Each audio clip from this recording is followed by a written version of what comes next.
Tinanggal na ng Estados Unidos ang 19% tariff na ipinapataw sa ilang agricultural products. Nasa linya ng ating telepono si Denise Osorio sa detalye. Denise.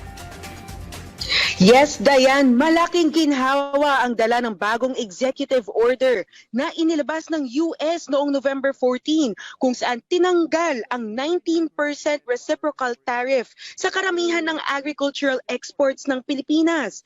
Kabilang sa mga exempted products ang buko, coconut oil, coconut water, desiccated coconuts o kinayod na niyog, pinya, mangga, mangosteen, bayabas, saging na fresh at processed, iba pang dried fruits at fruit juices, tuna fillets, confectionery goods tulad ng asukal at rice wafer products. Hindi na rin papatawan ng taripa ang kape, tsaa, kokwa, spices, avocado, oranges, kamatis, beef o karne ng baka, at ilang fertilizer.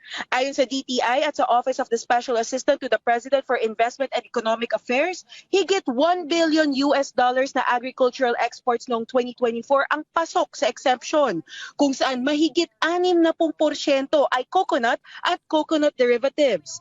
Sa kabuuan, kasama ang industrial products, umaabot sa 46% ng total US imports mula sa Pilipinas, ang ngayon ang tariff-free na. The exempted agricultural products amount to over $1 billion, no? Or $1.03 billion. So it's a very significant export number. Maybe I can. Ayon pa kay OSAPIA Secretary Frederick Go, malaking tulong ito sa ating farmers, MSMEs at exporters dahil napapanatili ang pagiging competitive ng mga produktong Pilipino sa US market.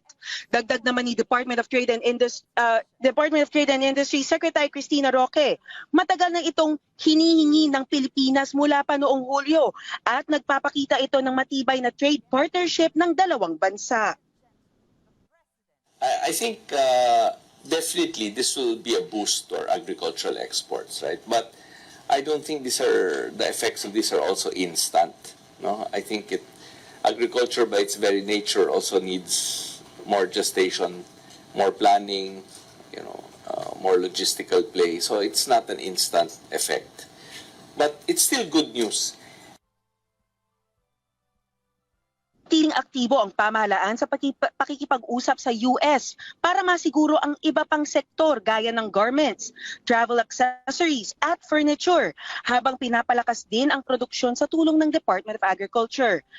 Dayan, iginiit rin ni Go na maging ang semiconductors na isa rin sa pinakamalaking exports ng Pilipinas ay patuloy pa rin ang isnasagawang negosasyon. Yan ang pinakahuling balita mula rito sa DTI sa Makati City. Balik sa iyo, Dayan. Maraming salamat, Denise Osorio.